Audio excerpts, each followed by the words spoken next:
अस्सलाम वालेकुम। आज मार्केट 1962 पॉइंट माइनस क्लोज हुई है और KMI30 स्टॉक्स जो हैं उन पे आप नज़र रखा करें। KMI30 स्टॉक्स जो हैं वो पिछले 2 से 3 दिन बहुत अंडर परफॉर्म कर रहे थे। मैंने आपको कहा था कि अपॉर्चुनिटी भी हो सकती है और मार्केट का ये इंडिकेटर भी हो सकता है कि मार्केट वीक है। ठीक है, तो अभी तक तो वीक साबित हो रही है। आगे देखते हैं कि क्या होता है। अच्छा जी, सबसे पहले हम 1962 पॉइंट माइनस क्लोज हुई और वॉल्यूम थोड़े से और आज श्रिंक हो गए हैं। 485 मिलियन पे पहुंच गए हैं KSE 100 इंडेक्स के 727 के, और वैल्यू जो थी कल 39 बिलियन की थी, आज 31 बिलियन की रहेगी मार्केट में जो वैल्यू ट्रेड हुई है। ठीक है, अच्छा सेक्टर्स की बात करें तो फर्टिलाइजर सेक्टर, कमर्शियल बैंक्स जो हैं 1032 पॉइंट माइनस कमर्शियल बैंक्स की वजह से हुए हैं। पूरी मार्केट जो है वो काफ़ी अरसे से आप देख लें कि कमर्शियल बैंक्स, ऐसा लग रहा है कि जैसे पूरे पाकिस्तान में एक ही सेक्टर है कमर्शियल बैंक्स। तो जब तक बाकी सेक्टर्स जो हैं वो परफॉर्म नहीं करेंगे तो मुझे तो नहीं समझ में आ रही कि बैंकिंग सेक्टर कैसे परफॉर्म करेगा। तो बाकी सेक्टर्स को भी परफॉर्म करना बहुत ज़रूरी है। अगर आप आने वाले दिनों में मार्केट आपको अच्छी लग रही है या अच्छा परफॉर्म करता देखना चाह रहे हैं मार्केट को, तो बाकी सेक्टर्स का काम करना बहुत ज़रूरी है। अदरवाइज कमर्शियल बैंक्स जो हैं वो कितना मार्केट को संभाल लेंगे। ठीक हो गया सर। सिर्फ कमर्शियल बैंक्स 1032 पॉइंट माइनस इन्होंने कंट्रीब्यूट किया है। उसके बाद सीमेंट सेक्टर ने 263 पॉइंट, टेक्नोलॉजी सेक्टर्स ने 170 पॉइंट तकरीबन, और गेन कोई ख़ास है नहीं मार्केट में आज। कंपनीज की बात करें तो MCB, ILP, FFC इन्होंने थोड़ा सा पॉजिटिव कंट्रीब्यूट किया है। बैंक अल हबीब ने नेगेटिव कंट्रीब्यूट किया है 567 point, HMB 119 point, lucky 119 point और हब पावर 109 पॉइंट ने नेगेटिव के साथ इन्होंने कंट्रीब्यूट किया है। ठीक हो गया जी, ये होगी जी हमारी मार्केट समरी। इसके बाद हम चलते हैं सीधी रिपोर्ट की तरफ। अलर्ट कैंडल जो बनी है वेव्स, ठीक, एक वेव्स ऐप है, एक वेव्स सिंपल वेव्स की अलर्ट कैंडल बनी है। GCIL की अलर्ट कैंडल बनी है, MCB, ANL और ILP। ठीक हो गया जी, इनकी आज बनी है अलर्ट कैंडल। इसके बाद जो ए कैटेगरीज में आज नए स्टॉक्स आए हैं उनमें वेव्स ऐप, ठीक है, AGP, ANL, ILP, MCB, और डायरेक्ट जो A+ में आए हैं उनमें GCIL और वेव्स हैं। अच्छा जी, कैटेगरी A+ में 2 स्टॉक्स रह गए हैं, GCIL और वेव्स, और बाकी कैटेगरी मैं इनको थोड़ा बड़ा कर देता हूँ, कम स्टॉक्स रह गए हैं, बिल्कुल 14 स्टॉक्स रह गए हैं A और A+ में। ठीक है, अच्छा जी, एक मिनट होल्ड कीजिएगा प्लीज़, मैंने फॉर्मेट नहीं किया आज।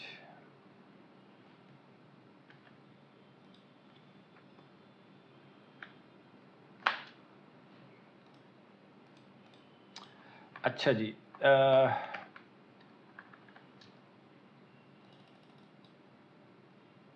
अच्छा कैटेगरी A में Atlas Honda, GGL, HTL, waves app, AGP, ANL, ILP, MCB, PISCLA, PSX, Telecard और ट्रीट, ये A में है, और A+ में मैंने आपको बताया 2 स्टॉक्स रह गए हैं आज सिर्फ। अच्छा, इसी तरह जो कैटेगरी D और D- में देख लेते हैं कितने स्टॉक्स हैं। ये भी बढ़ते जा रहे हैं काफ़ी दिनों से, 58 हो गए हैं जी। 40 थे, 45 चलते थे, अब 58 हो गए हैं। तो ये भी एक मार्केट के लिए थोड़ा सा एक नेगेटिव इंडिकेटर है। WTL पहले नंबर पे है वॉल्यूम वाइज, K इलेक्ट्रिक दूसरे नंबर पे, टेलीकार्ड तीसरे नंबर पे, बैंक ऑफ पंजाब चौथे नंबर पे, पेस 5वें नंबर पे, ट्रीट 6ठे नंबर पे, FCSC 7वें नंबर पे, FNEL 8वें नंबर पे, लोड्स 9th नंबर पे है, और PIBTL 10वें नंबर पे। जो स्पेशल स्टॉक्स हैं उनमें FCEL है, FCSC है, वेव्स है और MTEX है। ठीक हो गया जी। अच्छा जी,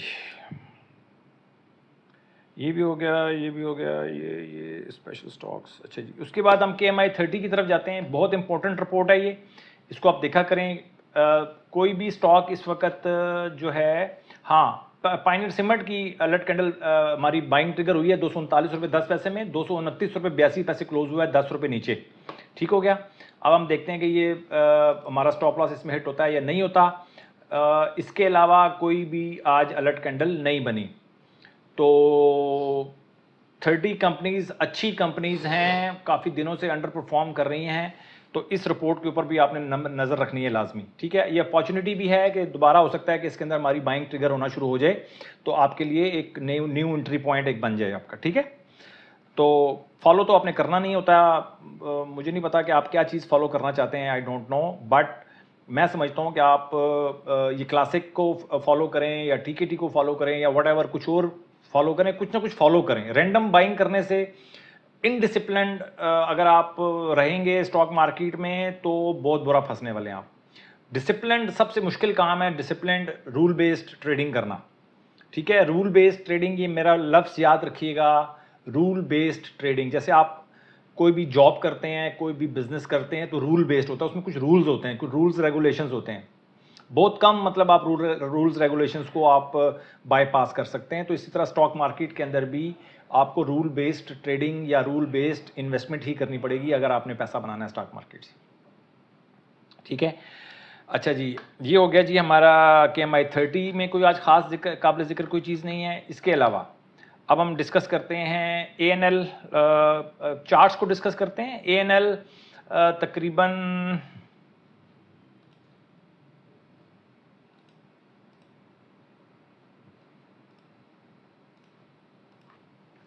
ANL से डिस्कस करना शुरू करते हैं जी। और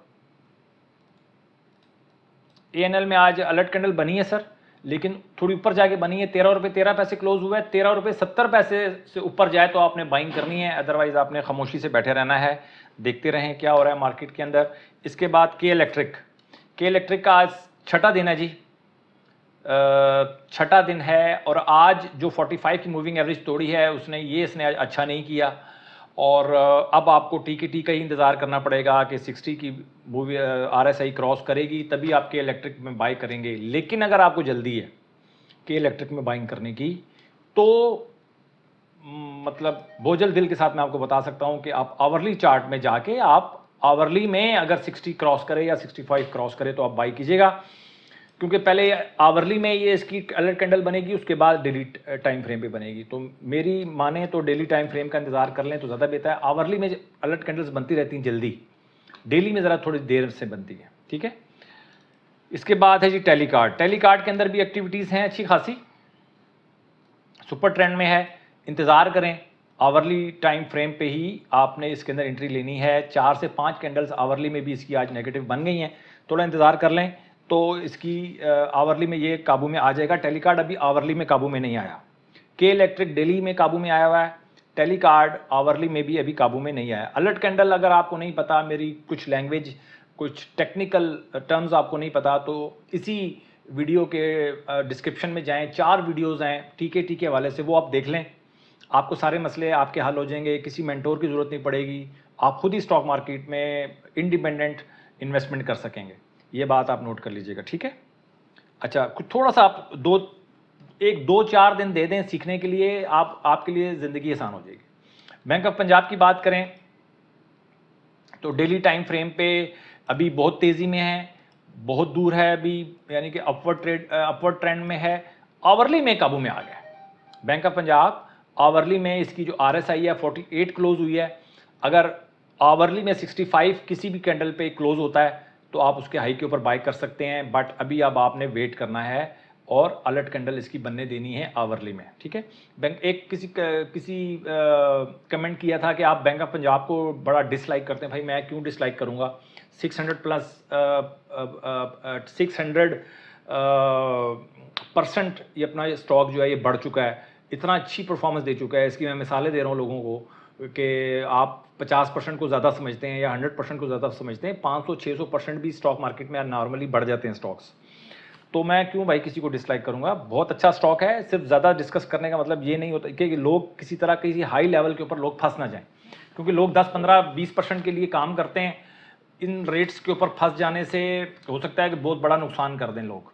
स्टॉप लॉस के साथ काम करते हैं तो भाई ऐसे स्टॉक में ही काम करना चाहिए। मैं बार बार कह रहा हूँ, जो A+ में रहते हैं, A और A+ वाली कैटेगरी के स्टॉक्स में ही आपने काम करना है। तो जब मैंने उसको A और A+ में रखा हुआ है तो मैं उसको डिसलाइक क्यों करूँगा, ठीक हो गया सर। अच्छा, इसके बाद है जी हमारे पास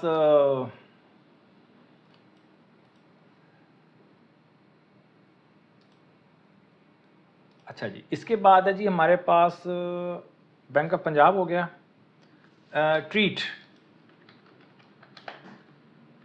हाय हाय, ट्रीट को हम डिस्कस करते हैं जी। तो ट्रीट तो ठीक है, अच्छा सुपर ट्रेंड में चल रहा है।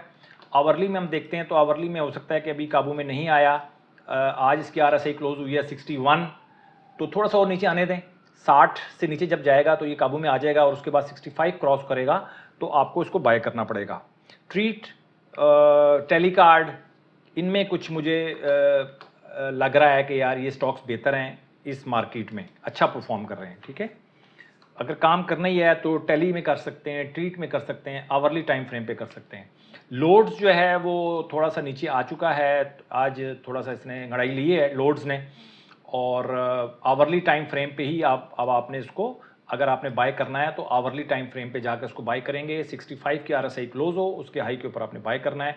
अभी फिलहाल 50 की RSI क्लोज हुई है इसकी। ठीक है, लोड्स हो गया जी। इसके बाद हो गया PIBTL।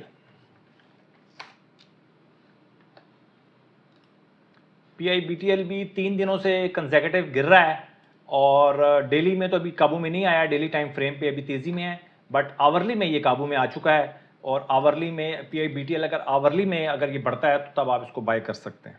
ठीक है, ये था जी आज की हमारी वीडियो, और उम्मीद है कि आपको कुछ चीज़ें समझ में आ रही होंगी। मुझे सिर्फ और सिर्फ डर ये होता है कि ये ना हो कि मार्केट का ये हाई हो, उसके बाद मार्केट कुछ दिनों के लिए गिर जाए या करेक्शन में, लंबी करेक्शन में चला जाए। तो जो लोग शॉर्ट टर्म ट्रेड कर रहे हैं वो, उनके लिए मुझे बड़ी फिक्र रहती है कि यार वो स्टॉप लॉस नहीं इस्तेमाल करते। तो अगर आप शॉर्ट टर्म ट्रेड कर रहे हैं, मीडियम टर्म ट्रेड कर रहे हैं तो स्टॉप लॉस लाजमी लगाएं। अगर आप स्टॉप लॉस नहीं लगाते भाई, फिर आप छोड़ दें, ये छोटे प्रॉफिट्स की तरफ ना जाएं, फिर लंबे प्रॉफिट्स की तरफ जाएं। मिनिमम 100% जहन में रखें कि आपको स्टॉक मार्केट में प्रॉफिट होना चाहिए हर ट्रेड के ऊपर। ये लॉन्ग टर्म ट्रेडिंग होती है। 100% मैं बहुत कम बता रहा हूँ आपको।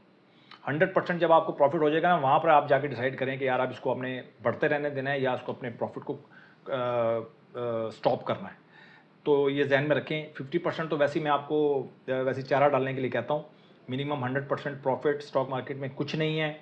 सिर्फ आपको बेहतर अंदाज में या बेहतर मौक़ों की तलाश में रहना चाहिए, अच्छी अपॉर्चुनिटीज़ की तलाश में रहना चाहिए, कहाँ पर आपने बाय करना है। अपना बहुत ख्याल रखें, अपनी इन्वेस्टमेंट का ख्याल रखें। Thank you very much.